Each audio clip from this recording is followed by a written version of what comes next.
Chris Keeney, how are you doing today? I'm doing great, Dave. Chris, I see your background and I think it's beautiful. Your shirt is beautiful. Yeah, But just tell me in the real world, where are you right now? I'm in Tucson, Arizona, not at all close to any of these waves in behind me. So this is fake, just so everybody knows it's not real. Excellent. Well, it's good to see you. And let me just establish sort of how we know each other before Yeah. we started. You and I, went to high school together back in the 80s. We graduated from Punahou School in Honolulu, Hawaii in 1988. We knew each other pretty well, but in reality, Yeah. not that well. Right. Not that well. And 36 years have gone by, and I've got questions. You and I had a chance to speak on another matter about a year ago, and like many of my other fellow 1988 classmates, the years have gone by, and I've kind of thought, I wonder where that person's family came from. I don't know a thing about it. So that's what we're going Yeah. to do today. If you're willing to subject yourself to my questions. I've seen the other videos. It's intense, but I'm ready. Intense. All right. Prepare for maximum intensity because I know you're a sports guy. So you Yeah. can handle a level of pressure that many other people shrink from. They So would just they would just fall apart under your grueling and inquisitor skills. yeah, well, I want you to give it 110%, 120% on this. You got it. You got it, coach. Yeah. So after graduate school, I went to work in Major League Soccer, and over the course of, oh gosh, 20, 25 years now, I've worked for, half a dozen organizations, but three Major League Soccer teams. I worked in the NFL for the Texans for a little while. And now I'm working for I'm a contractor, but my primary responsibility right now is working for an apparel brand that hopefully will make Nike and Adidas shake in their boots in another 10 years. No problem. You're going to get there. I know that you actually did not grow up in Hawaii. Did You not. moved there later, but we're going to get to that era. But let's start with your I guess the Keeney family, your father's family. Who are they? Where are they Yeah. from? Give us an overview. So my parents met over golf. They were both into golf. My mom was a very talented player. Throughout her entire life, she's been an amazing golfer. And you know how much golf I play? Zero. It never bit me. They wanted me to play golf really badly, but I never fell in love with it. Soccer actually became my thing, although at Punahou was track and cross country. But they met, and my father was in the military, in the Air Force specifically, and we didn't have as much move around as a lot of people, but we did move around some. They divorced when I was 7, so that created a new paradigm for me. And I lived with my father as a latchkey kid. I saw that latchkey kid's a common phrase that we all go back to. And lived in Virginia. My dad worked at the Pentagon a lot. So that North Virginia, that base, and then we ended up in Hawaii because my dad retired from the Air Force as a full colonel. Immediately did the most obvious thing, which is get a defense contracting job with at the time was Hughes Aircraft, and he's now Raytheon. And he got really lucky, without exception, to get a one man office in Honolulu to basically go schmooze the SINCPAC fleet and sell them missiles and stuff, and that was really, he was really good at the rapport building, salesman, if you will, which is probably why I'm a salesman. My father's father was a preacher who died pretty young at around 50. Died young. So my father, even though he was second in the lineage, he was the most mature of the group. And so he sort of inserted himself as the lead, and throughout the rest of their lives, he was the adult in the room. Um, he had a great bond with his brother. It was the older brother, Gordon, and then two younger brothers, twins, John and Jim. And what was your mom's name, and what was her family background? Mom's last name was Jeanette, Scottish, technically, and they were from Oregon. The cool claim to fame of my grandfather, Earl Jeanette, was that he built stuff. He was construction, and the story goes that he was a guy that was just working the you know, when you had to report to work, they'd blow the whistle. He was the guy that blew the whistle, and he ended up the CEO of the company. He was tough on my mom in a lot of ways. But I think towards the end of their relationship, they found a common bond, and were able to connect as much as they could. So that was not unusual for parents to get divorced by 1977. Maybe 10 years earlier, it would have been considered kind of embarrassing. Verboten, they really fought for it. They just they had some significant differences. So it made more sense to go ahead and part. Now I can say that they did a solid by me. They never made it hostile around me. They never back talked the other one. I did live with my father, and that was the majority of my time, but I would go and see my mom, who stayed in Florida for a significant amount of time. And, you know, they both did a great job raising me, even though they were separated. Both applied a lot of their virtues and values. And I got, my mom lives here now. In fact, that's the reason all a long time ago I got attracted to Tucson, even initially, was she was here, and our bond is even better than it's ever been. So I'm blessed in that sense. Yeah. What was it like living with single dad throughout most of your childhood? He was a military guy, so was he Military guy, kind of gone like all a the tough guy, time. or was he kind of Yeah. like you know? He was no, he wasn't rigid. I tell you what though, one of the things I've learned through therapy is that he managed me through making me fear disappointment. I did not want to disappoint him, and I went through a lot of rigor at earlier childhood age. At like seventh grade, I think no one of my friends was gonna believe this, but I think in seventh grade I called one of my teachers a bitch. I was having a tough time, right? It was not a good year for me, and that teacher didn't react well. Sent me to the principal. I sat with the principal for a while, and the principal just kind of said, you know, I think I'm gonna have to tell your dad. And I just went apoplectic. Do not tell my dad. Do you want me to I will wash the entire building. Do not tell my dad. Right. So that, and she didn't. So he managed through me not being fearful of disappointment. And I think that still carries today. I still don't like disappointing people, and sometimes go out of my way not to. But I didn't want my kids to have that sensation. All I wanted them to feel like, yeah, Dad, we drank at the party, and you know, and thanks for picking us up, because that we were always those parents. Whatever's going on, we may not be delighted. We're going to rescue you. Just call. And they took advantage of that a couple times. I think they also got away with a lot of shit, but that's okay. So, you know, many people are familiar with the phenomenon of the latchkey kid, particularly Yes. in the era when both parents started to work, and certainly when there was a divorce involved, it became quite necessary.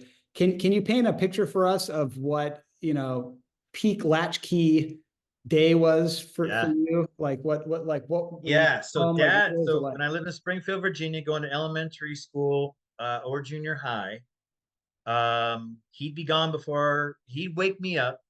So I'd get going. He would have already made my lunch. He was lovely. He put a note in my lunch.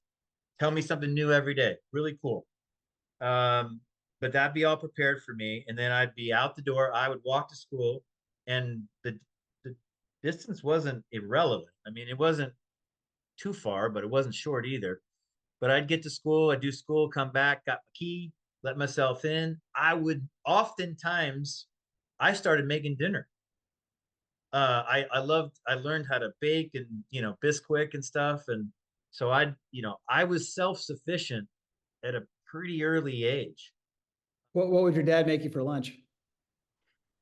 It would have been typical sandwich, chips, and you know, and it's funny because even in high school at Punahou, my friends would make fun of my lunches because I would get a peanut butter and marshmallow cream sandwich. They thought that was hilarious because that was so. As a growing teenage boy, you were As a eating growing, yeah, peanut butter and marshmallow. yeah, peanut butter and marshmallow cream.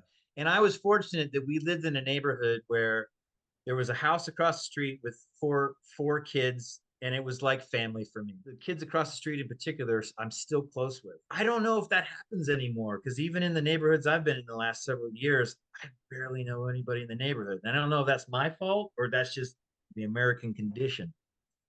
Were you proud that your dad was in the Air Force? Is that something that you'd like tell your friends? How did Yeah, I what thought did you feel about that? yeah, I think he was really high regard. I mean, he had a terrific career. Like I said, he retired as a colonel. I think he told me at one point he'd been in 130 plus countries. And he was such a socializer, which is where I think I get the trait. He would say that I could walk into any airport and I'm going to run into somebody I know. It's incredible. And it wouldn't matter if Istanbul or, Dulles. And he did go through an alcoholic period, also around that age of 12, and nothing where he beat me or did, but he did tear up his 280Z with me in the car once.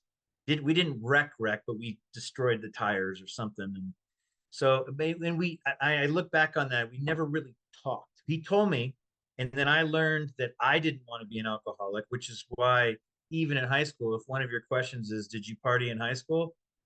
I was the guy that drove everybody back and forth. I wanted to be at all the parties at Punahou. I wouldn't drink because I was scared. I was scared of what I might become if I took too many risks. And that even lasted through college. So I ended up being the DD in a lot of ways, and I enjoyed that. So, I liked looking out for other people and making sure they got home safe. Do you recall, in addition to this crash, do you recall any other moments where it was clear that your dad was not fully there? Like when we checked him into rehab, I remember that because the Air Force found out, right? And they don't play. And they basically told him, if you don't get your act together, you're going to be kicked out. And he was very willing to get his act together once he understood the challenge that he had.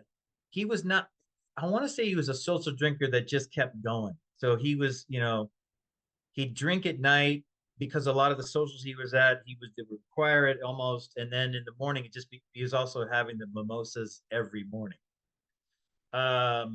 So when he realized it was impairing his ability to function as a high level lieutenant colonel or colonel, they said, hey, you got to check in. So they checked him into Walter Reed, and we did the whole thing. And it was my mom came to support it, to help him in, and the neighbors I was just describing. Was your dad in Vietnam? He was in Vietnam. Thank you for asking. Yeah, he was there. He was a supply officer, so he was not in harm's way in the sense of the front or anything like that, or being a pilot or associated with airplanes being shot down or anything like that. Saigon was dangerous, and there were people getting shot all around, and just kind of, it was just kind of a crazy Wild West city where anything could happen. He said, and he was religious about telling me the story, that one time, not long after he arrived, he got into a cab ride with the sergeant. And the two of them are talking in the back, and they've told the gentleman where to drive them. And then all of a sudden, it gets go quiet, and the sergeant reaches into his pocket, pulls out his pistol, puts it on the neck of the guy driving the car, and he says, "If you don't turn this car around, I'm gonna blow your head off."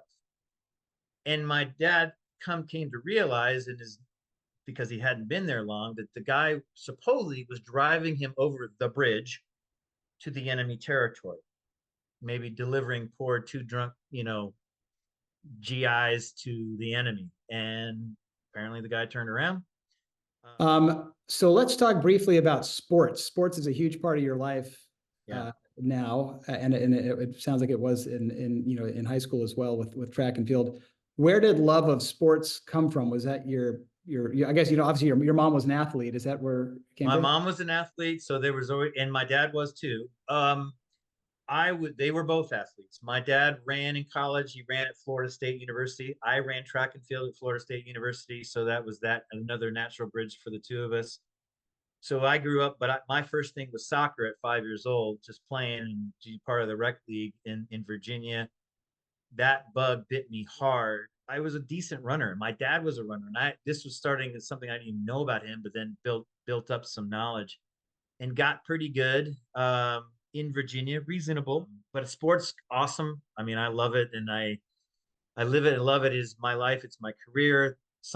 it probably wasn't the best career choice because I think some of our colleagues have made a lot more money than me. But I can say that I have never had a day that I didn't enjoy work. Let's fast forward to coming to Hawaii. You talked about how the kind of the lucky break that your dad got. What were your, I guess you were what 16 years old? Yeah, 16 going on 17. So Right. you were, being transplanted in the middle of high school. That's not often optimal for people either. I was pissed when I first heard about it. But then he said, well, we're going to Hawaii. I'm like, all right, I'll relax that stance a little bit, see how it goes. I was lucky because I did have running and I dropped right onto the cross country team. And I made a nice early impression because I kicked their asses in the very first race. But it was a neat statement for me to come in and relate to those guys. Richie May and Joe Jancic and Hal Newton and Ken Miller, Tana Giramonte, and it was just a neat clique to be a part of, and it helped me walk in the door of Punahou, which was really intensely competitive academically in every rigor. Right, everybody seemed to me to have their stuff together. One of the things I noted in your other videos was that I was amazed at how many people didn't feel like their shit was together. And my shit wasn't together, but I thought everybody at Punahou was amazing and was just next level, organized and thoughtful, and especially the good students. And everybody was a good student. I think we had a 96% graduation rate. I think it was intense. I wear this t-shirt proudly, even though I was only there for 2 years. Right? I mean, it was a spit in the wind, but I made great friends. I to reach out to a guy like you and be reconnected and feel like I missed nothing. Were there any jarring aspects of being dropped into a pretty different culture with a pretty different group of people from backgrounds that are probably quite different from what you would normally run into in Virginia? Well, what was neat to see at Punahou was how many diverse cultures we had. So many Asians, and everybody got along. I mean, that's not always got along, but got along on a high, for the most part. And it was not some. I never. I hope. I don't know. As you interview more people, maybe you'll discover something different. But I mean, if anything, we Howleys had to be a little bit careful about where we went, right? Not and I felt like if that blending is the way to do it, that's the way to do it. Because I have friends from every culture and try to date the girls from every culture. I mean, I really enjoy the environment, and then getting into the local vibe of going to Sandy's and going to Makapu'u and Ken's house on Waimanalo Beach and being there a lot, and that was stunning. Kailua, all of those wonderful places. You never drank at all? You went to these parties. How did you comport yourself when what I were found? busting out I found early the in high Bartles and school and James? then carried me into college was the IBC root beer, Dave. Because IBC root beers come in brown bottles, unlabeled, and it looks like a beer. And if you don't let anybody drink it, it could be a beer. So I could stand in the room, act as if, but never actually imbibe. And that, like I said, it helped me. And then I would always, my friends knew what I was about, but if it ever made any difference, I would, say, "Oh, I'm driving, right? I got it. I got the people and brought here," and I did most of the time. I mean, it was important to me to play a role like that. Well, because you were sober during these parties, you probably have pretty good memories of what they were like. I mean, just from Yeah. from an anthropological point of view, like just paint a scene, like what was going on. They're typically at people's houses, right? So like just Yeah. what was happening? Yeah, crowded house, lots of males and females, all of them trying to flirt with the other, sometimes getting it wrong as to who was interested in who. A lot of heartbreak, a lot of sometimes crying if over once the alcohol kicks in, if it went wrong or went right. Some people pilfering off to the beach. I don't know why. Maybe night swim. In addition to sports, do you recall any academic subjects or even kind of intellectual moments that for Yeah. you still remember and were kind of an important foundation in your understanding the world? Yeah. Well, as I said, coming from even a good county school in Virginia, it was a transition up to maintaining the Punahou expectation. I struggled and I fought. Math was my enemy, still is my enemy.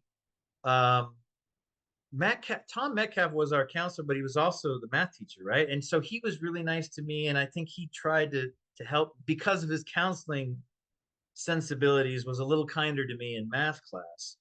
I also remember Mr. Morales, the Spanish teacher, the really cool guy. We worked. I wanted to learn Spanish, so I enjoyed the class. And the cool thing about Mr. Morales, the very last day of senior year, he, last class, and we're all saying everything that you say on that last day, and he hands us this piece of paper, and he goes, "These are the things that you actually need to know from Spanish." And we're all looking down, and it's all the curse words that he couldn't teach us. So bravo, right? Awesome. Um, What's your I favorite? had What's your favorite Spanish curse word? oh puto, pendejo was good. Cabron. Jumping around a bit, you Yeah, say that your father, was the son of a preacher man. Were you at all yeah. religious growing up? I wasn't religious growing up, which is interesting, right? Air Force. My dad was not that enamored. We went to church when my grandparents came to town, kind of thing. Same thing with my mom. She was born Catholic, but turned away from it a bit because of the intensity. Um, and then I wasn't, and then when in my adult years, I actually did get baptized, and I've become Christian. I say it's a work in progress because anybody who thinks on a regular basis, you go back and forth on the dynamic. Is this possible? Is this reasonable? Is it? And I still do, and I still talk. That my thing is talking to God on my own. Um, I don't feel like I have to have church to get there. We're probably all better off believing in something that we can't quite explain or understand, and then trying to remember that we don't have all the answers all the time. It sounds like you took your role as the designated driver pretty seriously. Yeah. And it was something that you sort of like, you really identified, at least at a party, like, oh no, I'm the designated driver. And it wasn't just because you didn't want to drink. It's because you genuinely wanted to get people home. Was that 100%. part of your personality? I think so, and that probably again came from the experience with my dad. I mean, and when you go through that with a parent or anybody, you see all the horrible potential. And if you internalize that, you go, well, that could happen to me, or it could happen to somebody I care about. And then it's just easy. It was just easy for me to say, guys, I got it. I'll pick you up. You do what you need to do. I'll make sure you get home. And so wherever people were, I just, as parental in a sense, very, certainly concerned, want people to be safe, wanted people to be safe. Because I loved them, and I liked them, and I loved them, and I wouldn't want anything bad to happen to anybody, especially if I could influence the outcome. Some people would find it very annoying to watch their friends go from 100% to like 20%, again and again, and to observe their friends engaged in, ridiculous behavior, Yeah, and kind of babysit them during that experience. But you never got annoyed? like I said, few people puked in the car, and I would beg them to get out the window. But no, and even if they'd lost their touch a little bit and made me mad, I still would have gotten them home, and then the next day confronted them, and then they would have said they were sorry, I was drunk. And then yeah, I think I know. So I guess final question, you spent two very formative years, age 16 to basically age 18. Is there a key insight or a key memory or advice or anything that you carry with you because of those years that you spent in Hawaii? Yeah, yes, definitely. And I've tried to apply what I'm about to say. I've tried to apply it to wherever I am next. And it's not something that I knew right away, but because I only had 2 years in Hawaii, and because there were great places like we talked about in Sandy's and Makapu'u, and as the cross country nerds, we would run up the Pali, we'd run to Manoa Falls, and just incredible experiences that if you live there all the time, probably don't even recognize. So I miss it. I loved it and I miss it. And I go back as much as I can, but it's not often enough. So even now in Tucson, I look around, I still see the mountains, I still see the desert environment, I still see the things that I like about this place because I don't want to ever say I missed it from being aloof to it. And I think that's a lesson that I got from Hawaii because I miss it.